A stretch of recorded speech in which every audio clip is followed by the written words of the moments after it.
Good evening. Welcome to the regular Griffin City Commission meeting for November the 12th.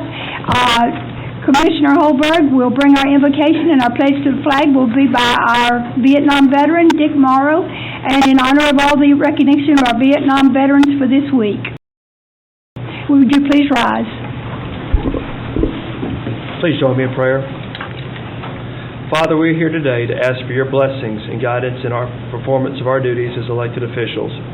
We pray for strength, love, knowledge, and understanding. Help us to recognize and solve the problems that are presented. Make our solutions fair and just to the best interest of everyone. Help us to overcome our shortcomings and keep us united as a team to work for the betterment of the city and its people. We pray in your name. Amen. Amen. Please join me in the salute. I pledge allegiance to the flag of the United States of America and to the republic for which it stands, one nation, under God, indivisible, with liberty and justice for all. We have an outstanding audience tonight. I can't tell you how wonderful it is to come into the room and see more than just department heads. And since this is the week that we have honored veterans of the United States who have served in defense of our country and in peacetime and wartime, do we have any veterans in the audience? If you would you please stand so that we may recognize you?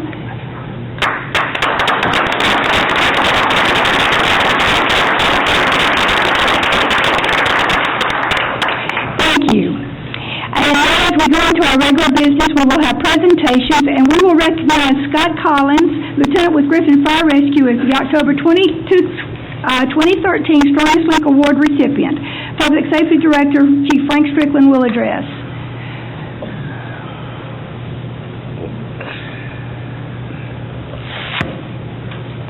Good evening. Good evening. I really wanted to call him Scotty because that's all I've ever known him by. Well, I'm gonna call him Scotty. Good.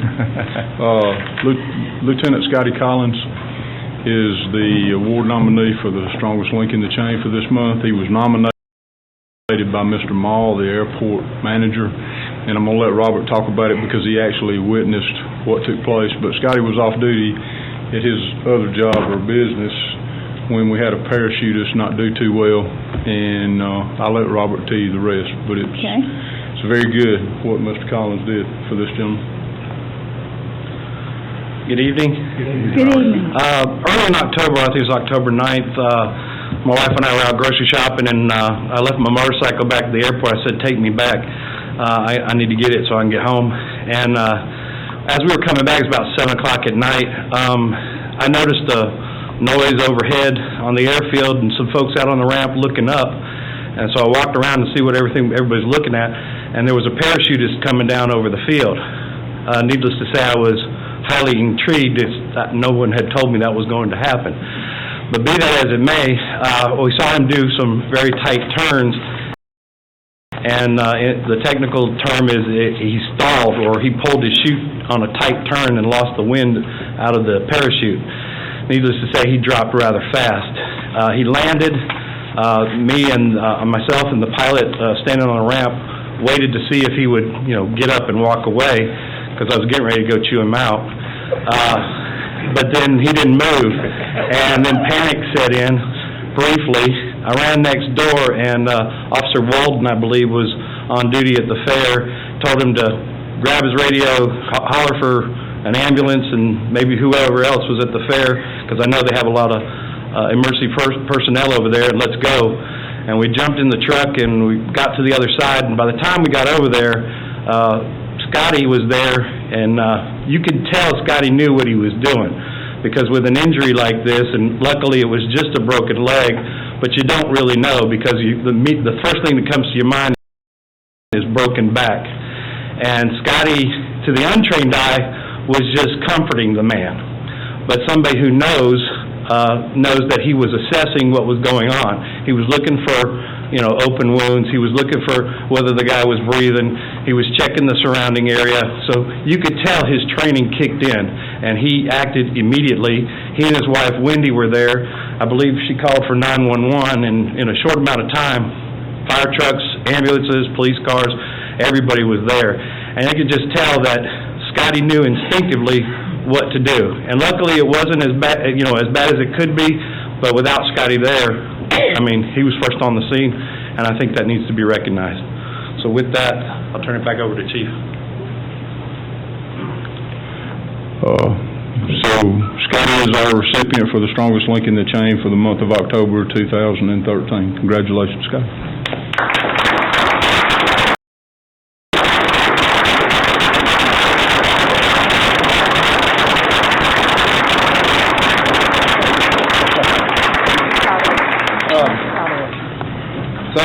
Thank you a lot. It feels good to be recognized, but to be honest with you, I just was at the right place at the right time. Anybody in our department would have acted the same way. We've got a great group of guys, so like I said, just at the right place at the right time, and I appreciate Mr. Moe nominating me for this award, and thank you.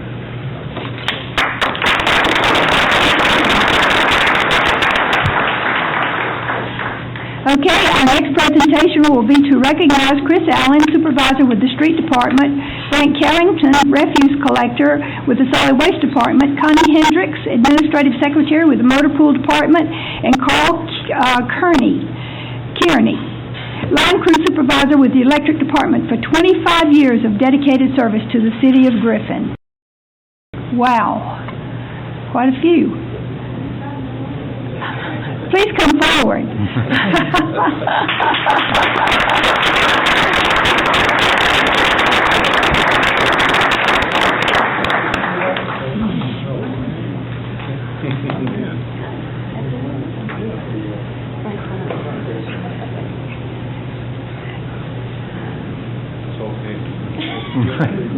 Somebody talk.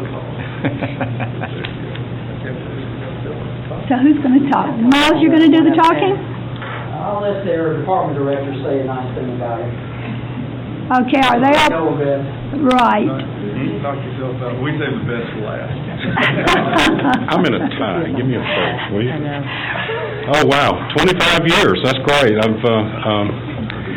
There's not a lot I can say that probably you haven't already heard before from folks, but it's a special place for me to be able to at least come and officially just kind of recognize the folks. It's really a good feeling to know that we have, an environment that we can sustain so many people for so long, and just it's not one of those things that you say, well, I'm just here for a little while till I can get a better job. So, but with that said, first of all, we'll go age before beauty. Frank Carrington's been with us for 25 years. He's a refuse collector. He's done everything in the world over at Solid Waste. He cuts grass. He works at the transfer station. He's picked out recyclables. What else you done?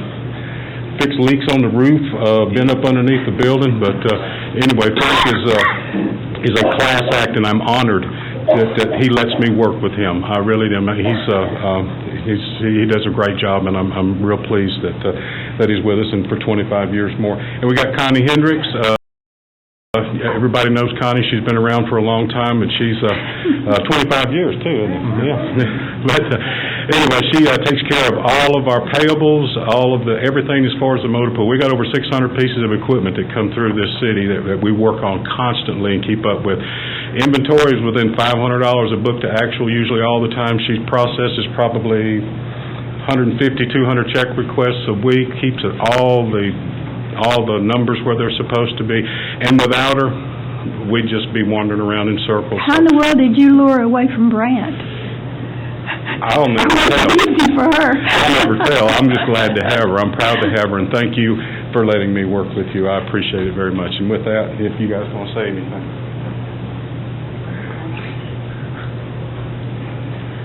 Thankful y'all for this reward, everybody. So, appreciate it. God bless you. Thank you. Thank you. Oh, I didn't think I'd ever make 25 years. I started out with William White, and I didn't think I'd make it a year. And then when I made it 10, I thought, okay, I can hang around a while. And then I made it 20, and then after last year's my bout, I didn't know if I'd be here to stand here and make it 25. And last year I stood here with no hair. And so this year I have hair. But I appreciate it. I have been through, I think, 6 city managers. So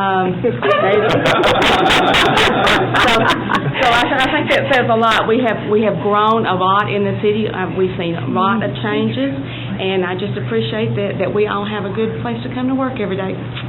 Right. Well, most of us have gone through 4, Connie, so that's not too bad. And next will be Bill Bosch. Good evening, everybody. Good evening. I have the pleasure of talking about Mr. Carl Kearney tonight. He's coming up through the ranks, lineman, foreman, line supervisor. But more than that, his responsibilities are for teaching the young more than line work. And one of the things I can say about Carl is he teaches young people how to be men. And that is so important to me. And I don't know if he understands the importance of the line trade and the things that he teaches, just not out of the book and off the pole. But he teaches, like I say, he teaches men how to be men. And I thank Carl for that. And thank you for 25 years, Carl, if you want to say some words. First, I'd like to give honor to God, who's the Lord of my life. I thank God for this opportunity to see you tonight, and I just thank Him for keeping me through my 25 years here and 14 years others, with a total of 39 years in line work. And grateful for that, and I especially thank my lovely wife for putting up with me all these years. God will be our success, and I thank you tonight. Thank you. Thank you. Okay, Dr. Kelly. Well, I get the privilege, Chris Allen's been here 25 years. He started off at the lowest pay grade and worked his way to supervisor. He sprayed tack over my shoes on a distributor before boots. The one thing I notice about Chris is his nickname now is Demo. So most of the houses you see coming down, Chris is usually out there. And if you haven't noticed at City Hall, he enjoys destroying things, like the old City Hall. But one thing you don't know about Chris is that he was a youth athletic coach here, and he gave back to the community. He has an impeccable win record with youth football, and he gives back to the community. And anytime we ask him to do anything, whether it has to do with paving or concrete or whatever happens in the street department, we've been through a few snowstorms together, a couple ice storms and windstorms. And he doesn't say a lot, but I'll let him come up and at least smile, let y'all know he's got all his chance.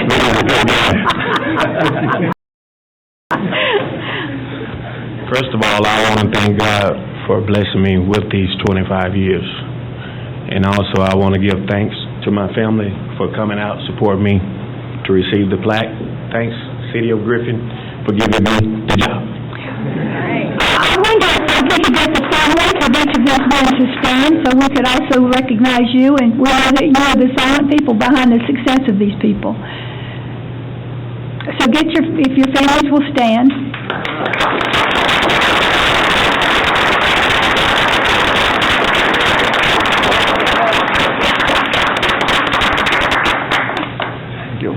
Thank you.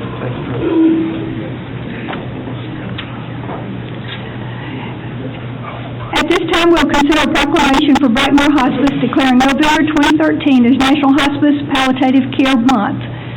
Do I have a motion that we will consider this proclamation?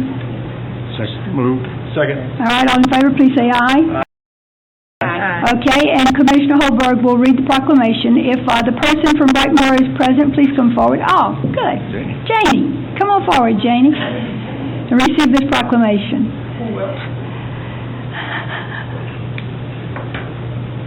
A proclamation, Brightmoor Hospice, National Hospice, how do you pronounce that word? Palliative Care Month, November 2013.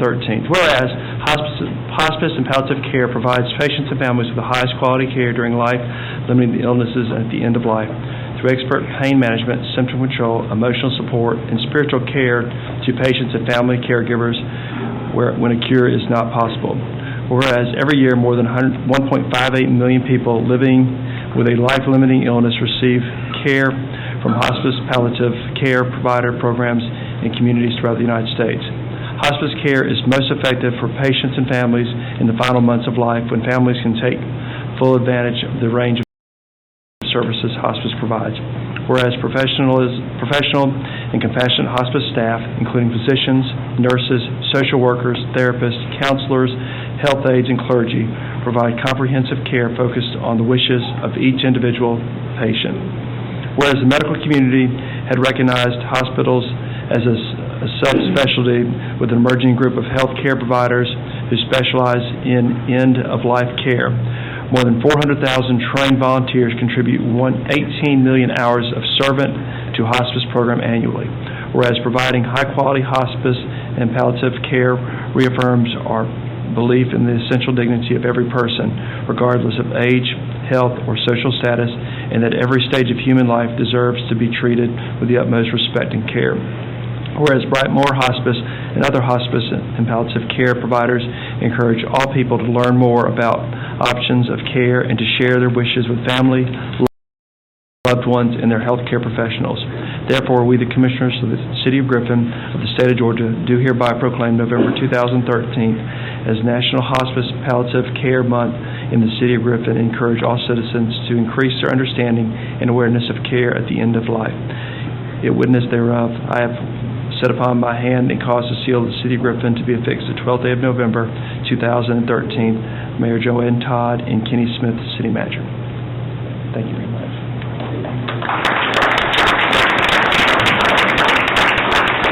Yeah. Thank you. We appreciate this recognition. We also would like to raise awareness of the availability of hospice and the right to people for people to have decisions at their end-of-life care. And I have with me the marketing team, Kim Allen and Greg Bruce. May I make a comment here, would you mind? Because a couple of years ago, I lost my father in Iowa, and I was traveling back and forth, and that's the first time I've had to rely on hospice care, and it was a godsend, and I understand what hospice care business does now, and I couldn't have managed without it. So anybody who hasn't had the advantage of a hospice to help them through these things doesn't know how welcome it is. So thank you. Thank you, Dick. And all in the industry. Thank you. Thanks, Charlie.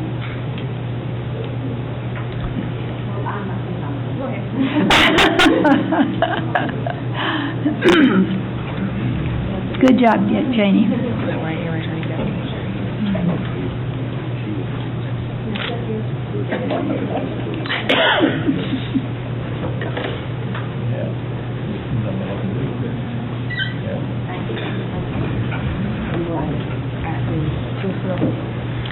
Okay, at this time, I will recognize the 2013 Leadership Development Institute graduates. Oh, LDI grad over here in the shadows.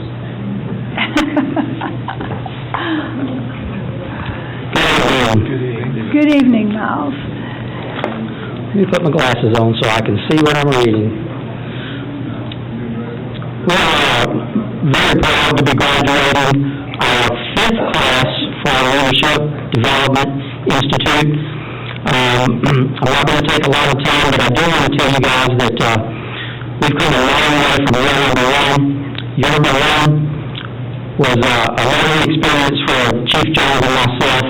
We really didn't know what we were doing, and most of the courses were driven by Dr. John Maxwell.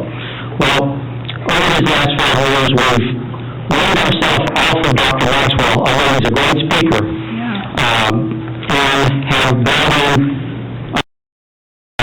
guest speakers, and this year, at no cost to the city, to teach some of the Friday classes. And real quickly, I just want to give you an idea of the level of people or instructors that we're getting. Dr. Griffin, Department Head, Golden State College. Robert Venable, Provost and Vice President for Academic Affairs, Golden State College. Brent Huckabee, Vice President, First Bank of Pike, along with Henry Dunn, Financial Advisor with Edward Jones. We've also had Marshall McIntyre, Probation Field Operations Manager for the Georgia Department of Corrections, and Mr. Smith as well, and Ashley Green, General Manager of Liberty Technology. So all these people have come and done this for us for free. Now, someone has said that we have to reciprocate and do some classes for them, which we're more than happy to do. But this year, the class is so different from the first 2 years that our first 2 graduates could go through the class again, and we only see one thing that's even similar. So that's how much we've morphed into something that we think is really great and very sustainable. So, let's recognize our graduates. I'm going to move through the alphabetical order, starting with firefighters, Griffin Fire Rescue.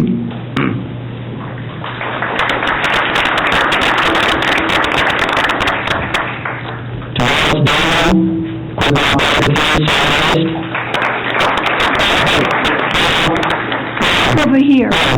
Yeah, come up here. You're not getting off that easy. You said it's in the shadows. I'm coming from the shadows. Griffin.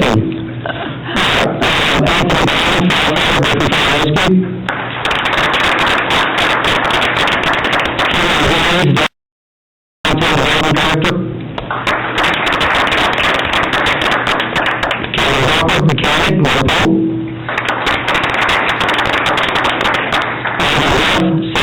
Specialist.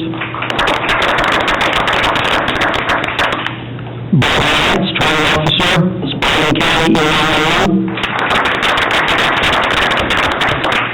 Kevin Kelly, Corporal of the Police Department, City of Griffin. Jacob Meyer, Service Worker, Electric.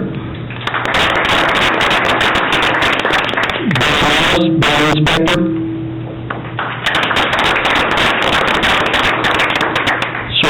Customer service rep 2. Just recently promoted. Todd Pratt, Systems Administrator, IT. Jim Shockley, Superintendent, Stormwater. Jacob Taylor, Systems Administrator, IT. Ben Till, Assistant Superintendent, Water Treatment.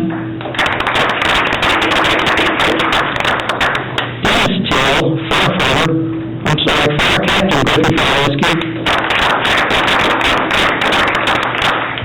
Greg Fulton, Firefighter, Griffin Fire Rescue. Rocky White, Fire Lieutenant, Spalding County Fire Department. Wow. Mike Baldwin, Communication Assistant Specialist, Spalding County.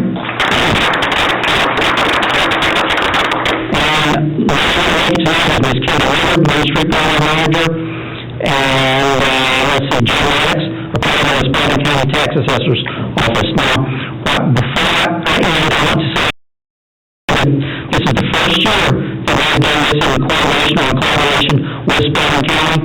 There are 4 graduates from Spalding County.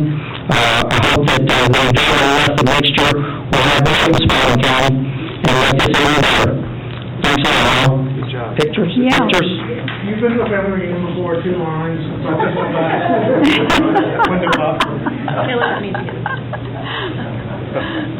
that's pretty neat. Oh, y'all gonna come stand in front of me, so I have to be in a picture. I'm a solid, y'all. I don't know. Vertically challenged people up front. There's a lady who's hiding in a red shirt. Wow.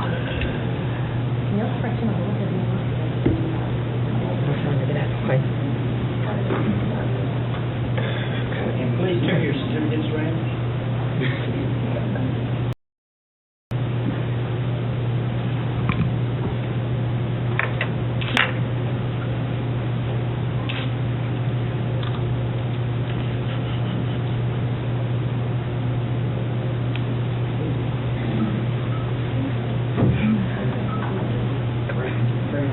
Okay, thanks, y'all.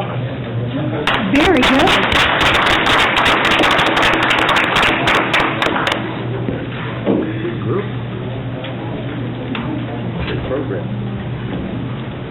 Madam Chairman, may I say something for just a second? Absolutely. I'm not on your agenda. I'm William Wilson, County Manager. I want to say how much I appreciate the city and Kenny and everybody allowing county employees to participate. I've talked to Kenny, I've talked to Miles. We are very interested in participating next year and participating monetarily to this project too. So we do appreciate it. It's a great thing you're doing, and I really appreciate you letting the county participate. We're glad to do that, William. Thank you for coming. Okay, at this time, we will Present a check in the amount of $3,330.88 to the Salvation Army for Project Share, the program that assists persons in need with utility payments. Electric Director Bill Bosch will address. Hello again. Hello again, and will you give us a breakdown as to what people have donated by mail as well? Absolutely. Project Share is a program that we use both for our employees, and then also we had a golf tournament, a yearly golf tournament, and we had close to about $1,000 donated from our employees, and then we had our yearly golf tournament, which was about $2,300 that we made. I have a check, Ray, if you would. Could you hand us that check, because you complained the check was too small last year.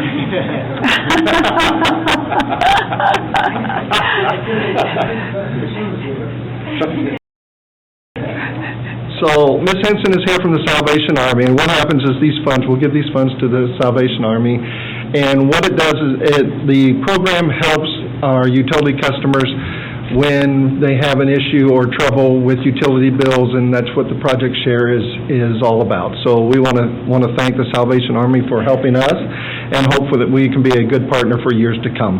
So because of Ray, we got a big check for you, and then we got a little check for you also. So thank you very much.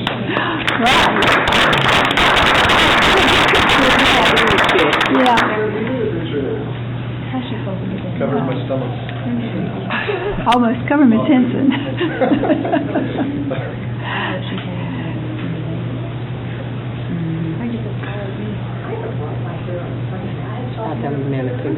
Right. She's so how's she supposed to get in the car?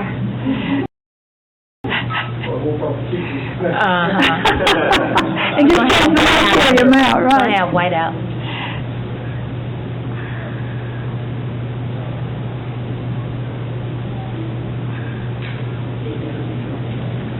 All right, and I skipped item number 5, and I apologize. We want to recognize Griffin Police Department Explorers for their participation in Metro Atlanta Championship Explorer Competition. Public Safety Director Frank Strickland will address. We're very proud of you, by the way, and I know Mr. Holberg is, because he's just busting at the seams here. The Explorer Post is a program of the Boy Scouts of America, and we have participated in the Explorer program, I think, now for the last 7 years, 6 or 7 years. And our group now is being headed by Officer Sheldon Mayfield and Officer Adrian Wilson, and they donate a lot of their time to these guys, and they are very, very well trained. They went and got a first place in the obstacle course, which means they're in pretty decent shape, and they also got a third place in unknown calls or trouble calls. Is that correct? I'll let Sheldon and Adrian tell you about a little bit more about that, but we're extremely proud of these folks, and they can tell you a little bit more about how many folks we have. This is not everybody, and introduce the guys and gals. Sheldon? Good evening. Good evening. I took over this program, actually let me rephrase that, we both took over this program around August of last year. I came up through the Explorer program through my old police department back at home of Livonia, Georgia. I started at 13 years old, and by the time I was 18, I was working at Zaxby's 2 weeks in for the first job, and I get a call from the chief and say, hey, you want a job? I'm thinking it's an animal control call, and and of course I walked out the chicken place and go to my job, and I've been doing it ever since. And because of that program, it kept me out of a lot of trouble. It kept me focused on my goals. And so now that I am in law enforcement and having been given this opportunity, I want to give back to these guys here. And of these few we have right now, they all display some type of dedication to something. I got one who wants to be a state trooper, who's also just enlisted inside the National Guard. I got one who wants to be an Air Force pilot. So we've got a bunch of things and a bunch of goals inside this department, and hopefully a lot of them want to come back here and give back to the city of Griffin at some point during their career. Like I said, they came a long way. In the first year, they really surprised me. And this past competition, they had a lot of competition against them. This is their first ever competition. And usually, no one who's ever competed first time ever places. So not only did they go in and get first place and set a record and break a record, but they also set the standard for new posts, and that looks good on the city, and it also shows me their dedication to the post, and it also motivates me a lot more to give my free time to help these guys out and hopefully make them something in their future. So, thank you. Mayor Todd. Yes. At the fair this past year, we had a child that lost its parents, and a couple of Griffin officers requested 2 of the young people to come help out and search for the parents, and that's just the type of drop-everything approach they have, and it's exciting to have y'all. Congratulations, and thank you for your service. Do we get to hear their names? Hello, I'm Nafisa, and it is a great pleasure to be a part of this Explorer unit. And I really would like to thank Officer Mayfield and Officer Wilson because they are great mentors in my life, and they're excellent. We thank you. My name is LaShondra Henderson.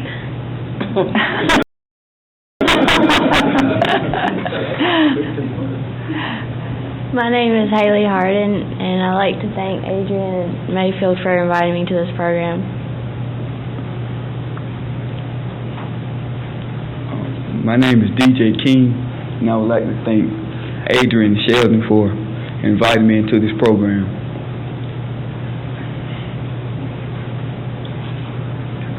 My name is Richard Carr.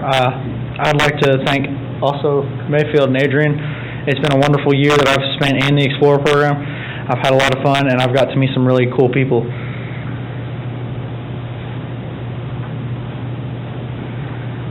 I'm Zachary Jenkins. I'm the captain of the program. This is my 4th year in it, and I'd like to thank our advisors for all the dedication they've put into our lives. I hope that I can definitely make them proud by the work that I put into the program. Thank you. If I may, go ahead. Sorry. Go ahead. I'm so short. My name is David Gonzalez.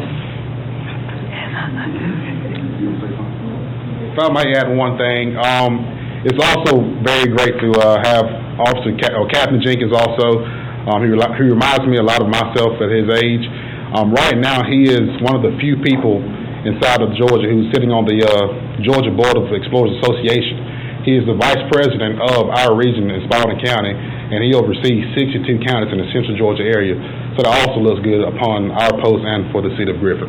Right, thank you. And an Eagle Scout. Yeah, and an Eagle Scout. Well, we thank you. Good job. Thank you. Thank you.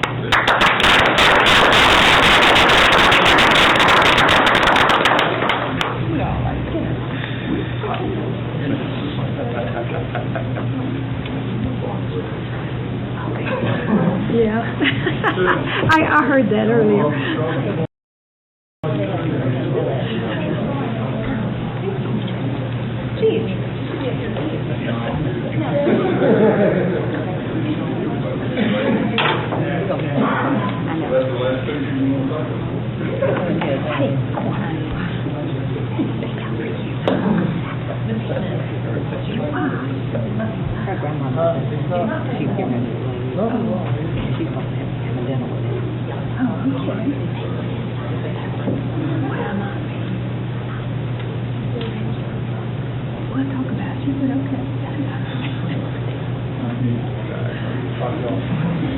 Thank you. Thank you, guys.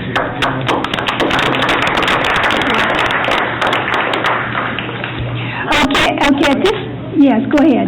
Guys, I have to leave. My family is getting ready to go out of town, so it's my grandmother. I gotta go be on granddaughter duty, so. Okay. I understand. Keep warm. We're going to, at this time, we will have the presentation from the Code Enforcement Task Force, which operated from March to October 2013. Captain Keith Daniel will address. We're losing our audience. That's how you get people, you have presentations. That's true. Give them free stuff so they come back. Good evening, everybody. Good evening. I call Richard with me so you don't know the difference. I'm Keith and he's Mitch. Back in February, I was called to the chief office and advised that I would be placed in charge of the Code Enforcement Task Force for the city of Griffin. Today I want to give you all a brief as to what we was able to accomplish, some of the data that we was able to do. Our election was to improve the visual appearance, safe neighborhoods in the city of Griffin by way of aggressive code enforcement and public education. We address general cleanliness issues, we address inoperable vehicles, we modeled substandard houses through abatement processes, and educated the public concerning ongoing expectations. I want to tell you about this team that they put together, which consisted of myself, Lieutenant Lawrence Pike with the Griffin Police Department, Captain Rich Cadell with the Fire Department, Miss Carol Carol, Mr. David Ovid, who Carol Ovid, but he was a great member of the team, Mr. Barry Myers, Building Inspector. We had contributors Bill Hammond, ex-code enforcement officer, Heather Burbank, Cheryl Karras, Ruby Brown, Louise Stodger, Tina Bean, all of the Griffin Police Department, Daniel Haynes, and Roger Johnson, ex-environmental compliance officer. As I know, I want to say that Commissioner Shahir should be considered a contributor because when he was in his neighborhood, he went door to door with us, attended meetings with us, and gave us 100% support while we was there. So I want to say thank you, Commissioner. What I want to do at this time is let Captain Mitch Cadell give you an idea of the data that we created. Thank you. Good evening. Good evening. Okay. Basically, we were really put to the fire. We was given the option to move into these neighborhoods and make a difference with no excuses, only results. We started out in the Spring Hill area, and it quickly became apparent to us that we needed a way to capture the data to track our activities and actions and to measure the results that we were getting. So we met with Brian Haynes of the GIS department, and basically Brian had a program already in place that he could alter and we could use for our task force operation. And the screen up here and the screen that you have before you is an example of the data that we captured. And basically what we would do, we would move into an area and task force members would make contact with residents, whether they were an owner-occupant or whether a renter-occupant. And as they see a need that needed to be addressed that was outside of our codes, whether it was an inoperable vehicle, a grass issue, curbside issue, a maintenance issue, or a vacant house that was unsecured, they would make contact with a responsible party and bring that information back, and I would reformat that information onto a spreadsheet. Once a week, I would get in touch with Brian, and Brian would reformat it again back into our GIS mapping system, and it would display the data, and we would use it in our Monday morning meetings. So Mr. Smith was able to look back and say, what did you guys do last week? And we would present that data in the form of the GIS map, and he could see which areas we were in. And we have a legend or a key in our GIS mapping system that will actually give a short version of what the interactions were. So if you notice on the map right here, you'll have various colors. You have some reds, some blues, some greens, a few golds, and then you have some reds that are the entire lot or the entire parcel. And what that means in this GIS mapping system is if you have an entire parcel that's red, that property has been demoed and is no longer there. All the red on the map would represent the first point of contact with somebody, and the number beside it would represent what that issue was. And again, for the sake of time, I can't go into it right now, but we'll be glad to individually or as a group go over in depth with this data with you. But basically what we was able to do is by looking at the map, we would know that some person had contact with this piece of property. And then by looking at it, if it had turned blue, the issue was resolved. And then if it had some gold behind that, there was a more important issue. And that's the way we track this throughout the process. And in these Monday morning meetings, we would make the determination to stay in the area or move forward with our operations. And that's the way this played out.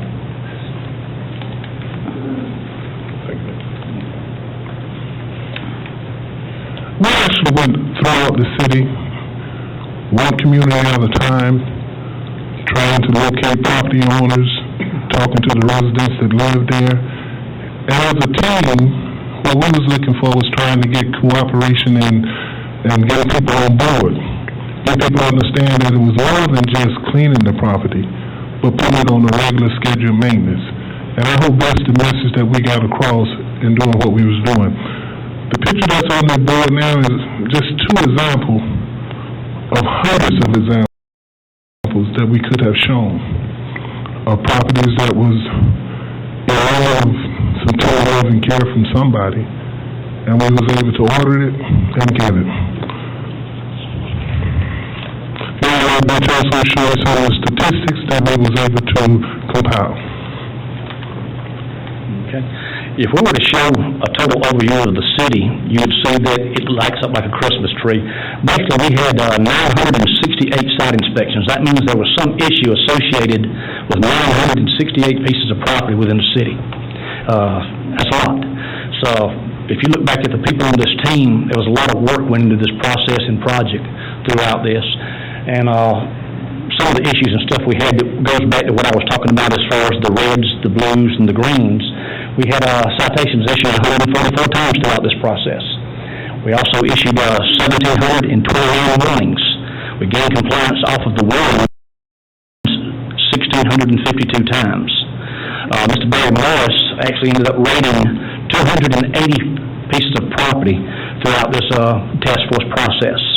Of that, he had to card 52 properties. And we actually ended up through this process having 58 properties demolished. And we actually visually sealed and addressed 250 inoperable vehicles.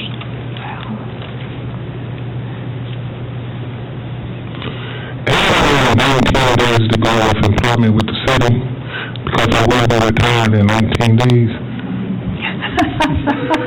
I understand this has truly been a pleasure to work with this task force.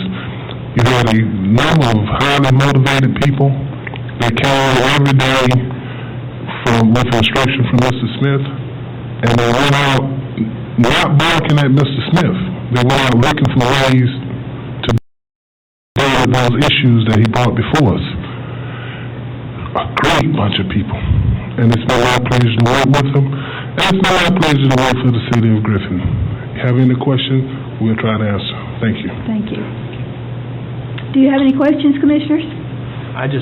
Just coming from our annual retreat and how far we came in a 7 to 8 month period, I just want to commend your team, Mr. Smith and your staff for making it happen. This is what we were expecting from our retreat.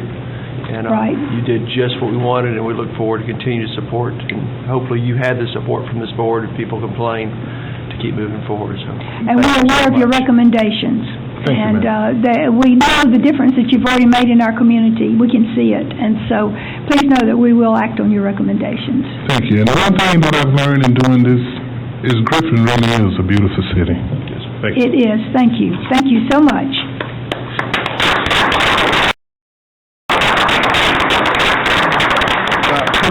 To that, Captain James didn't tell you that we held a neighborhood meeting one Saturday morning, and he showed up. It was cold and for some reason raining. And he showed up and did more in the community than the neighbors itself was doing. And I thank you all. Thank the Griffin City Police Department too, and the code enforcement. Thank you all. Thank you. Okay, at this time, we will review financials for September 2013. Chief Financial Officer Marcus Schwab will address. Good evening. Good evening, Madam Chair, Commissioners. First up will be the cash balance report, if we have any questions on that.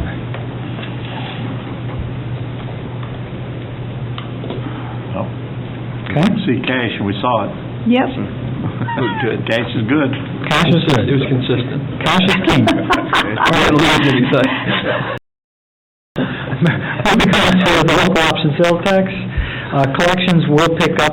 We just had a communication from the county a week or so ago that the monies will now be deposited into the distribution account, so we'll begin seeing those monies coming to the city again for the SPLOST. Good. Beginning next month's distribution. Well, it appears to me that this no birthday tax stuff from the state is seriously impinging on our sales tax.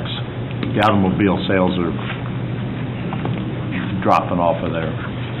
But our revenue side on the other end, though, from where it's actually, we're getting our share of that. Yes. is up, so. We looks like can it may- definitely discuss that here. Right, we are that, but it cuts into SPOS. I know the schools are really taking a bite here. Yes, they're the first ones to feel the brunt of that. Yeah. You know, I don't think we addressed that, did we, to our legislators a couple of weeks ago when they were here? Yeah, I'm not sure. I think we left that out, didn't we? Yeah, well, yeah, but, you know, Well, we let's want- say we'd listen. We want to keep it blood-free. Right. That's true. We did have our parameters, didn't we? Okay, next item on the list will be the revenue detail. And if you'd like, we can talk a little bit about those monies coming in the general fund, especially under the motor vehicle side of the house. And let me get there for a minute. Total revenues, general fund, there we go. So if we're looking here at the motor vehicle side, we can see that we're dropping off, and that I'm actually looking at the revenue trend analysis. Yeah. I'm forecasting that to continually drop. What we are seeing is an average of about $40,000 to $45,000 a month in sales, and if we want to just go into more analytics on that, you can say that that's roughly 12 cars a month or so that are being purchased throughout the city area, which that could be consistent. So the revenue that we're forecasting on the motor vehicle side is close to $400,000 in revenue. Now, the offset is obviously the shrinking of the title ad valorem side, the regular motor vehicle tax, the birthday tax. Yeah. And eventually I see that phasing out. Just the question is, how far out do we see that going? And that's the $64,000 question. Any other questions on revenue? And then, of course, we're touching on the, which one is that? The revenue expense by fund. Any questions on that? I think everything's about 25%, so. Yeah. That's right where we're at. Yes. Any questions then on the revenue trend analysis? I know we touched briefly on the motor vehicle side of the house, which is contributing the bulk of the revenue there.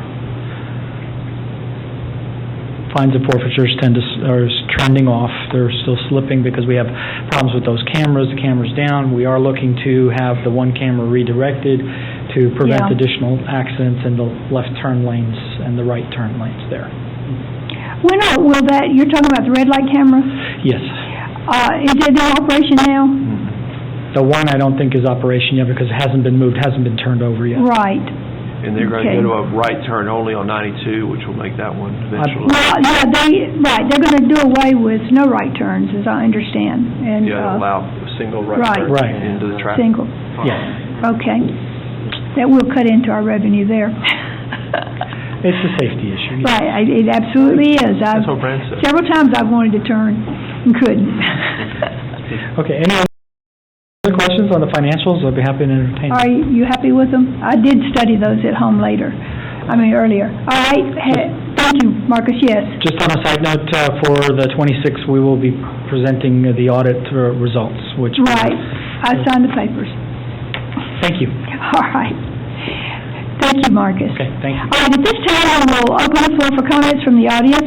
Comments should relate to a specific agenda item not listed on the agenda for a public hearing to a concern within the jurisdiction of the city. Commission meetings serve the purpose of conducting city business and are not a forum for the unlimited expression of opinion. The chairperson reserves the right to limit comments to matters germane to city business and may refer speakers to the city manager or other staff for resolution.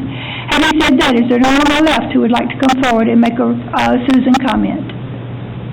Please come forward and state your name for the record and your address as well.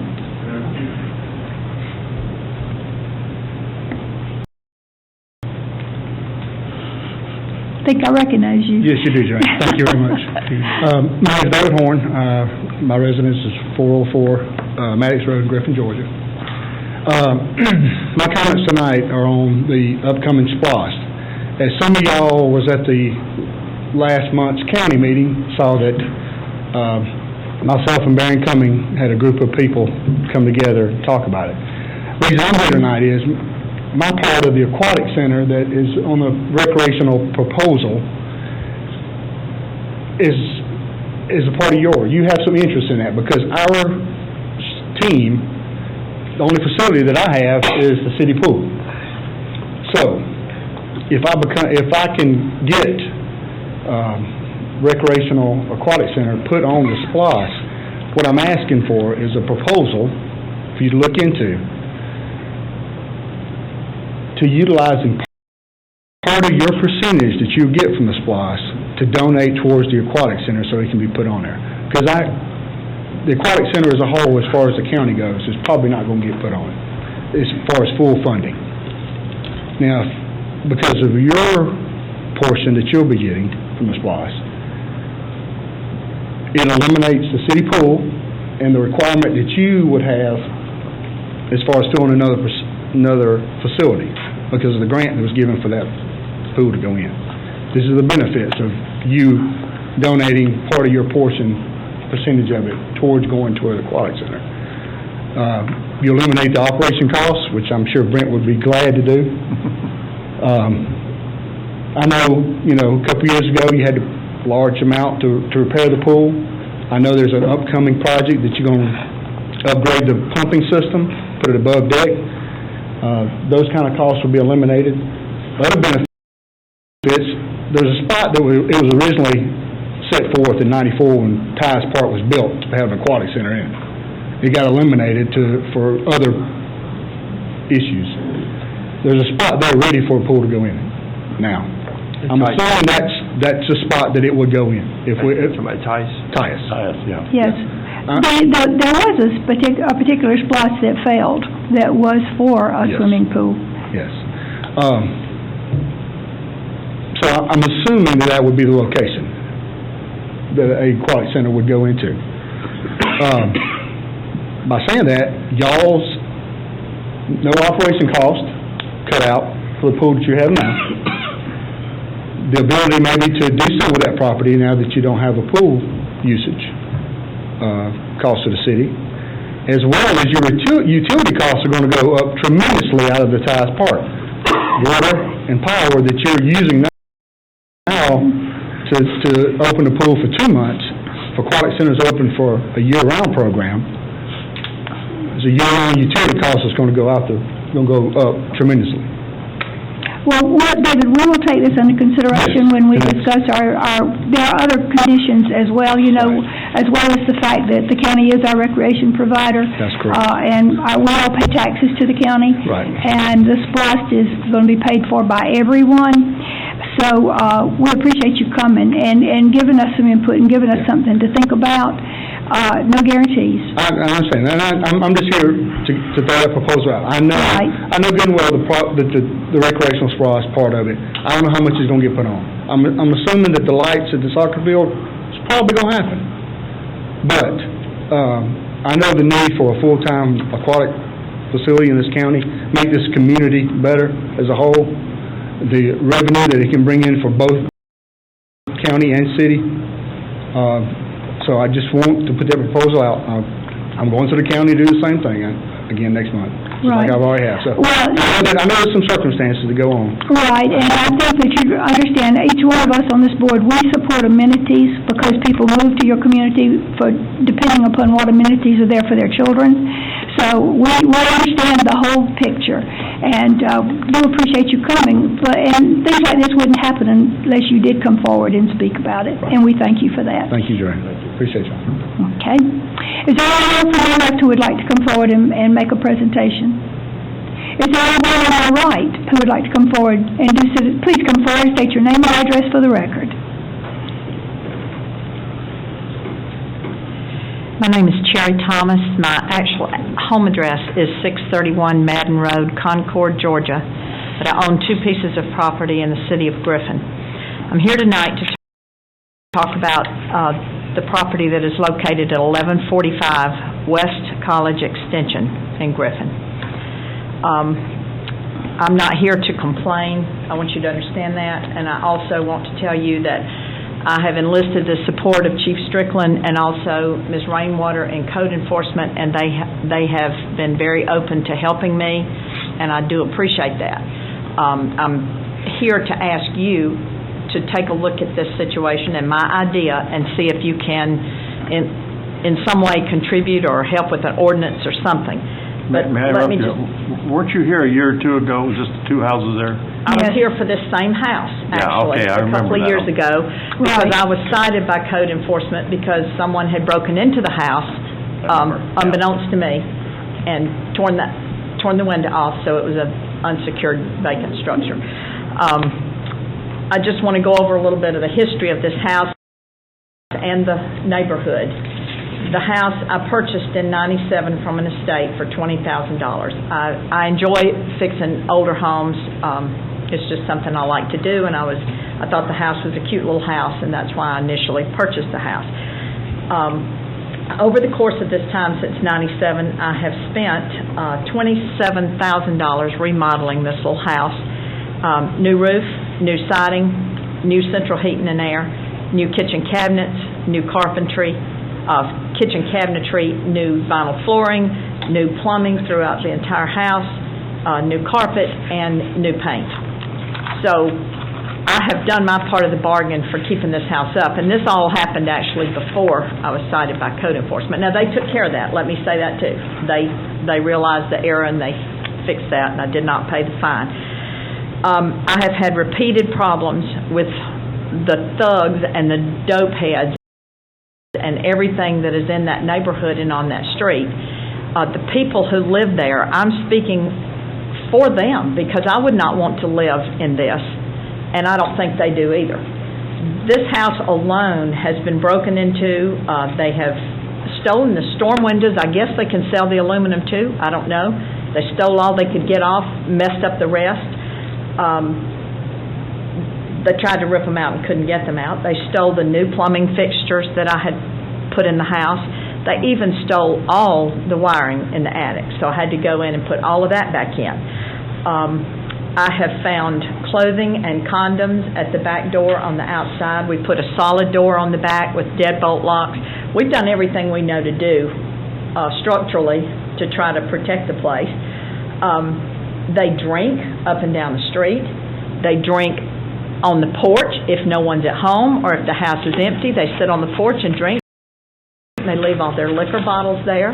There's a vacant lot next door, and I have enlisted Carol's help with that vacant lot because it's a garbage dump. It is a thoroughfare from the street behind it. All these, I guess none of these people work, I don't know, but if you sit there at that house, you can just see a steady flow of traffic walking through there, doing whatever they feel like. The police have picked up stolen children's bicycles that were new, that they leave at the back of the house. I had tires from a tenant who stored them in the garage there. I couldn't keep people out of the garage, so we've now torn the garage down so they can't get in the garage. They loiter in the street. They hang out on the vacant lot.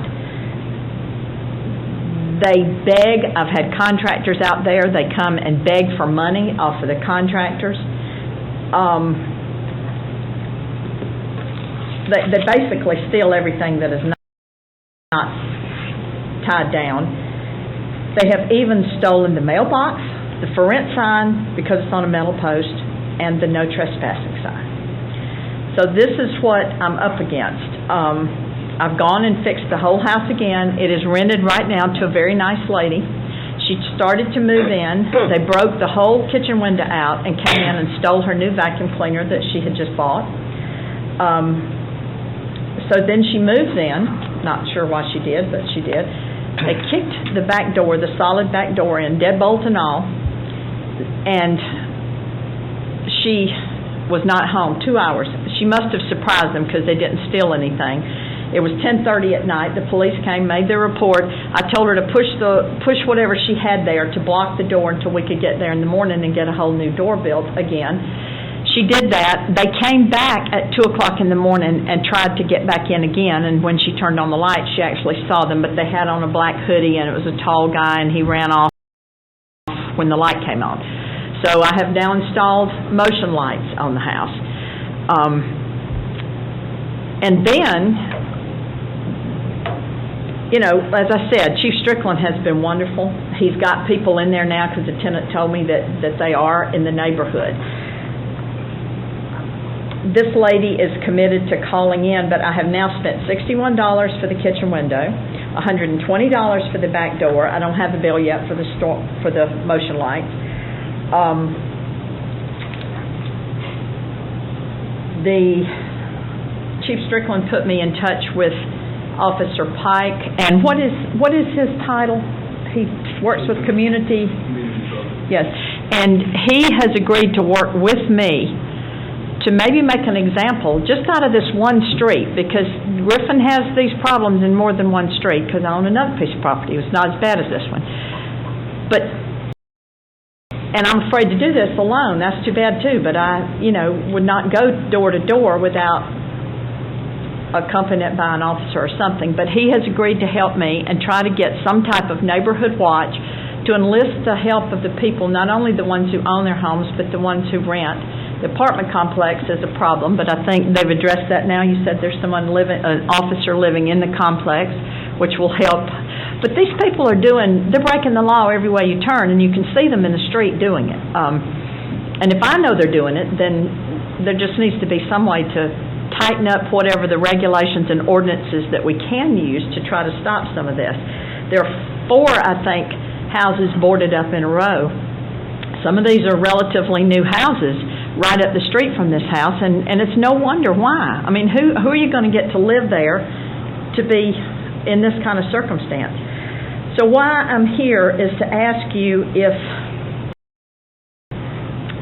there's anything you as the city can do to help me, help Chief Strickland, help Ms. Rainwater, and see if we can do something to affect a change in just this one neighborhood. And I'm willing to commit my time to it. But if we can do something to just clean up one neighborhood and make an impression, then perhaps we can get the next street over and the next street over. And we can get these people out of Griffin and get people in there who are decent tenants or owners who will take pride in what they have and take pride in the street, and you don't fear. I don't even go to the back door of my house myself because I'm afraid to. To be perfectly honest with you, I'm afraid to drive in the backyard now for fear of who might be lurking back there. So if there are any things anywhere that you all can do, that you can get with Chief Strickland or Ms. Rainwater or both and tell me anything that I can do to organize, that's all I'm here for. It's just to ask for your help to see if we can do something to just one street. And if we can make an example out of that one street, then... Why do you think they've targeted your house? I don't think they target my house. I think it's probably all the way up and down the street. Do you think it's people living in the neighborhood that are doing this? Are there people from outside that particular area coming in knowing that they couldn't do this? Well, there's an apartment complex there that's just full of terrible things. And then they come through that vacant lot. There must be some way to force whoever owns that to block that lot off. But there's another street that they come through. It just seems a big deal. I'm sorry? He was explaining to college where it was. Feel your pain and understand your frustration, and other than declaring war, and I'm ready. And I am too. And until we finally decide as a community that enough's enough, that if you don't want me to stand in this community, you need to go away.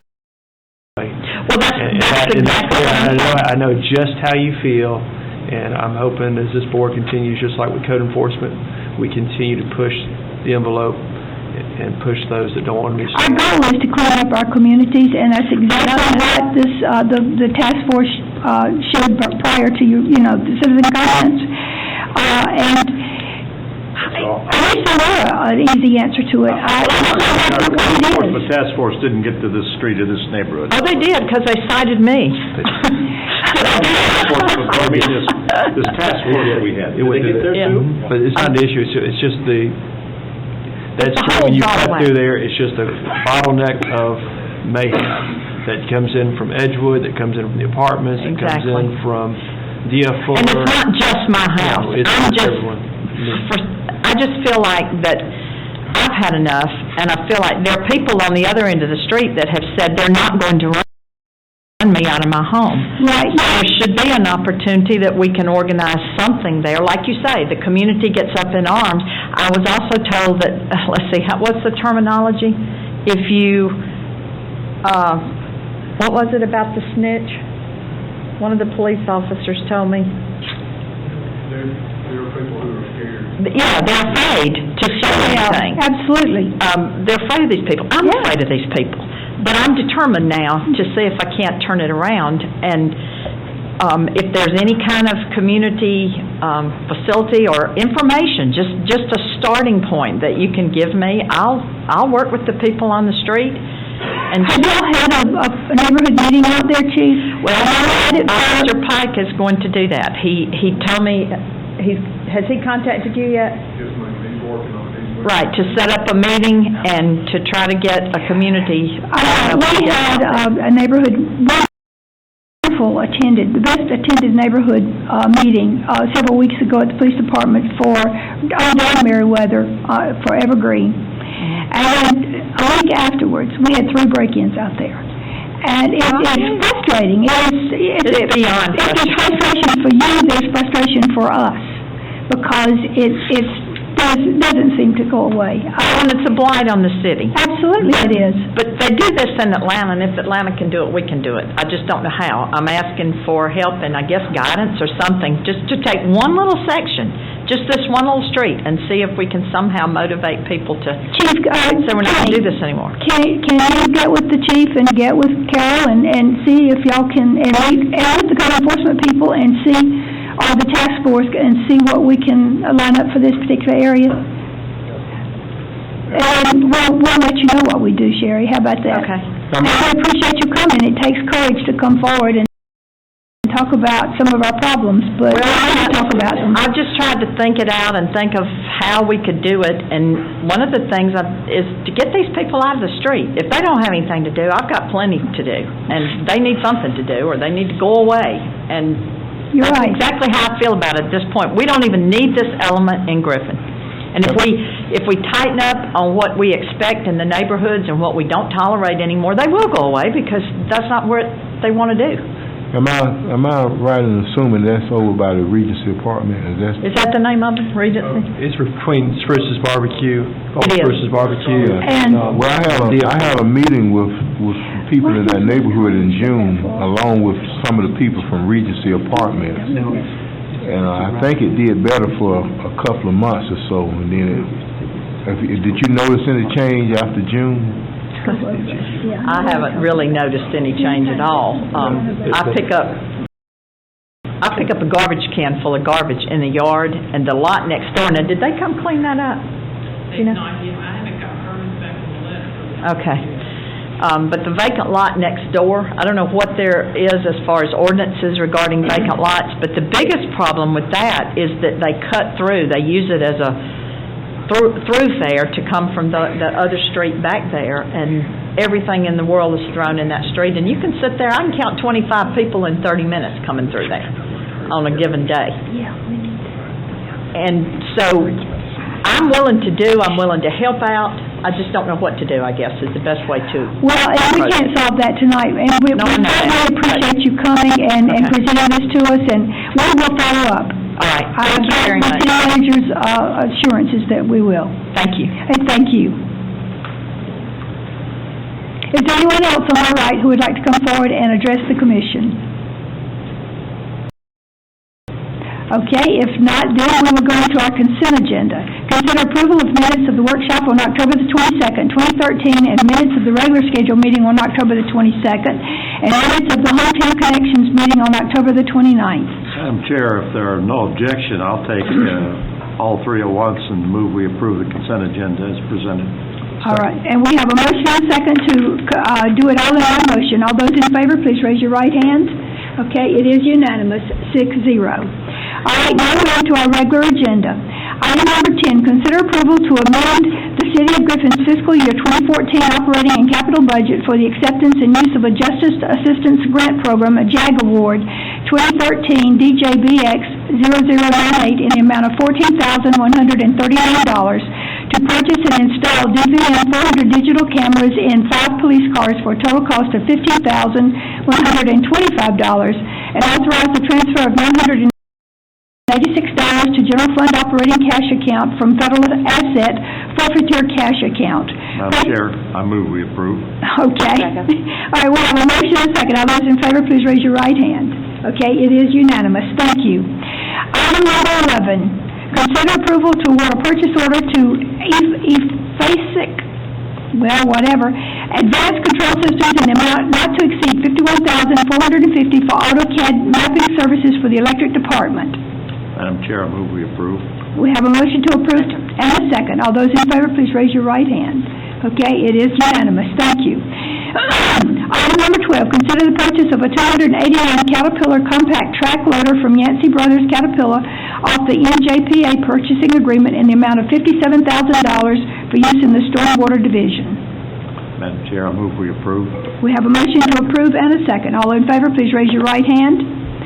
Okay. Item number 13, consider first reading of an ordinance amending the Code of Griffin, Georgia, Chapter 26, Businesses, Article 2, Occupation Taxes and Administrative Fees by amending Section 26-43, Civil Penalty and Interest, so as to reflect the city's sole remedy for a taxpayer's failure or refusal to pay occupation taxes is to issue execution for the sum due and for other purposes.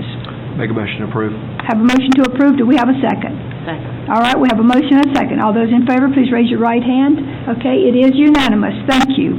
Item number 14, consider approval to purchase upgraded backup and replication software in the amount of $22,541.69.